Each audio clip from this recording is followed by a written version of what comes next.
First part जहां खत्म हुआ था, कहानी की शुरुआत वहीं से होती है। टाइलर किसी तरह आखिरी मिशन से बचने में कामयाब हो जाता है। वो पुल से गिर गया था, पर किस्मत से वो किनारे पर बह के आ गया और उसके लोगों ने उसे बचा लिया। उसे तुरंत दुबई ले जाया जाता है, जहां उसका इलाज चलता है।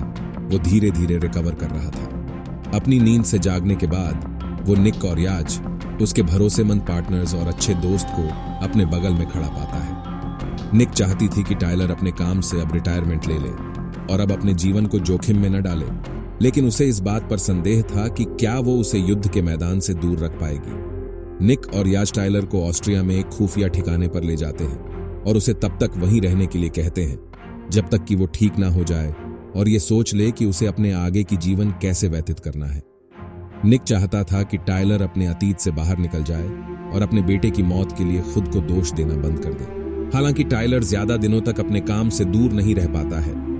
एक दिन एक रहस्यमय आदमी उसके घर आता है, जिसे उसकी एक्स वाइफ मिया ने भेजा था। वो उसे बोलता है मिया की बहन केतेवन और उसके बच्चों को केतेवन के पति डेविड द्वारा जॉर्जन जेल में बंद कर दिया गया है, जो उन्हें जबरदस्ती वहां रख रहा है। डेविड और उसका भाई जुरब जॉर्जिया में एक गिरोह चलाते हैं। वहां उन्होंने अपना खुद का एक साम्राज्य बना लिया है। डेविड, जुरब और उनके गिरोह के सदस्य खुद को नागाजी कहते हैं। डेविड और जुरब का जॉर्जिया में $1 बिलियन की हेरोइन का कारोबार है। पर्दे के पीछे दोनों भाई पूरे देश को चलाते हैं और उनकी जेब में कई राजनेता हैं। केवल अमेरिकियों की वजह से डेविड अभी भी जेल में है। टाइलर का काम केतेवन और उसके बच्चों को सही सलामत उस जेल से बाहर निकालना है। वो उसे इस काम के लिए हां बोल देता है। टाइलर को आखिरकार जीने का एक मकसद मिल गया। वो जानता था कि वो क्या करना चाहता है, इसलिए वो तुरंत निक को फोन लगाता है और उसे बताता है कि वे दूसरे मिशन पर जा रहे हैं। निक पूरी तरह से इसके खिलाफ थी, लेकिन वो ये भी जानती थी कि एक बार टाइलर ने अपना मन बना लिया तो उसे उस रास्ते पर चलने से कोई नहीं रोक सकता। जैसा कि योजना बनाई गई थी, टाइलर केतेवन और उसके बच्चों को लेने के लिए जेल में प्रवेश करता है। सब कुछ प्लान के अनुसार नहीं होता।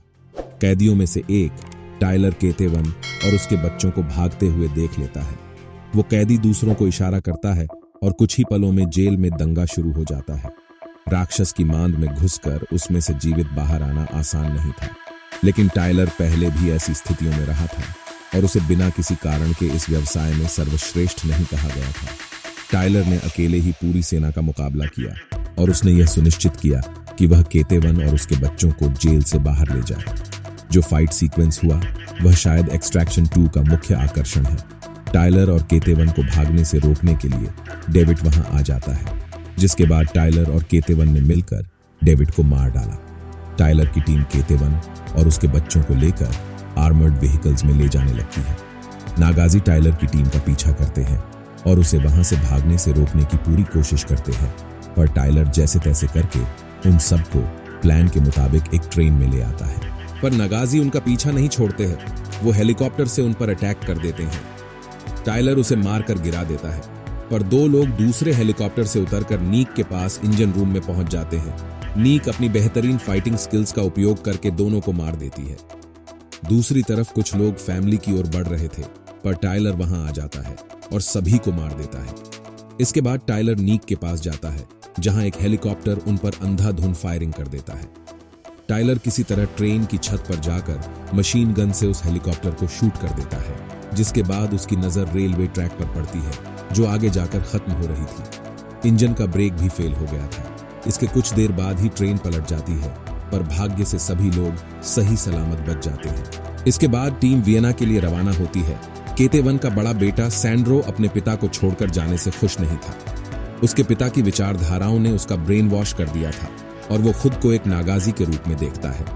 इसलिए जैसे ही उसे मौका मिलता है, वो अपने चाचा जुरब से संपर्क करता है और उन्हें उनके ठिकाने के बारे में बता देता है।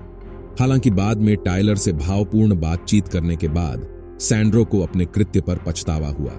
जुरब और नागाजी टाइलर की टीम पर हमला करने और उसके भाई की हत्या करने वाले को मारने के लिए आते हैं। जुरब को अपने भाई की कमी महसूस होती है और वह उन सभी को मारने पर उतारू है। जुरब के आदमी इन पर कहर बरपाते हैं। एक बार फिर यहां हमें टॉप नॉच एक्शन सीन देखने को मिलता है। टाइलर निक केतेवन और उसकी बेटी के साथ वहां से बहुत मुश्किल से निकल पाता है। दुर्भाग्य से इस लड़ाई में निक के भाई याज की मौत हो जाती है।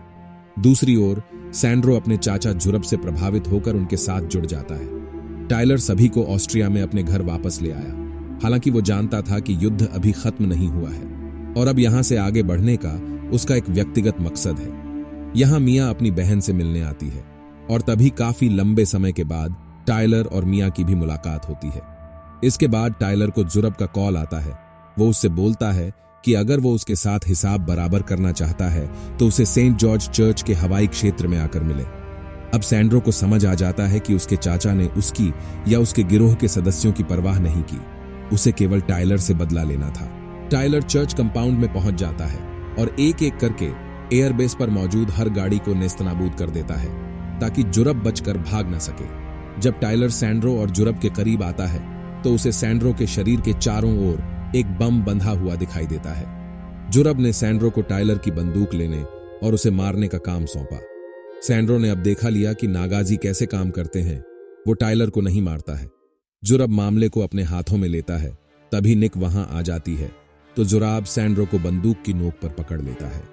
सैंड्रो जुरब के चंगुल से भाग जाता है, जिसके बाद निक जुरब पर फायर करती है। जब टाइलर जुरब से लड़ता है तब सैंड्रो के हाथ बम का रिमोट लग जाता है जो उसके चारों ओर बंधा होता है। निक बम को निष्क्रिय कर देता है जबकि टाइलर जुरब को सफलतापूर्वक मार देता है। कुछ देर बाद वहां पुलिस पहुंचती है और टाइलर और निक को गिरफ्तार कर लेती है। उन्हें अलग अलग जेलों में डाल दिया जाता है। मिया टाइलर से मिलने जाती है और उसे बताती है कि उसका परिवार कहां है। केतेवन और उसके बच्चे गवाह संरक्षण में हैं। केतेवन ने अमेरिकियों को नागाजी के व्यवसाय के बारे में बताया। हालांकि ऐसा करने से केतेवन ने अपनी सारी संपत्ति खो दी। टाइलर मिया से बोलता है, मेरे वियना वाले घर में $1 मिलियन कैश है, तुम उसे केतेवन को दे देना। जाने से पहले मिया ने टाइलर को बताया कि अपने अंतिम क्षणों में हमारे बेटे ने बताया कि वह अपने पिता की तरह बहादुर बनना चाहता है। मिया के अलविदा कहते ही टाइलर टूट गया। अब इसके कुछ दिनों के बाद जिस व्यक्ति को मिया ने टाइलर के पास इस काम के बारे में बताने के लिए भेजा था, वो टाइलर और निक को उनकी संबंधित जेलों से उठा लेता है और उसे बोलता है यदि वे उनके लिए और एक मिशन करते हैं तो वो उन्हें उस जेल से हमेशा के लिए बाहर निकाल सकता है। टाइलर मान जाता है और इसी के साथ ये एक्शन पैक्ड मूवी खत्म हो जाती है। वीडियो को लाइक डिसलाइक जो सही लगे वो कीजिए और एक कमेंट जरूर करें कि आपको ये एक्सप्लेनेशन कैसी लगी। Thanks for watching this video. मैं मिलता हूं आपसे अगले वीडियो में, तब तक के लिए बाय, टेक केयर।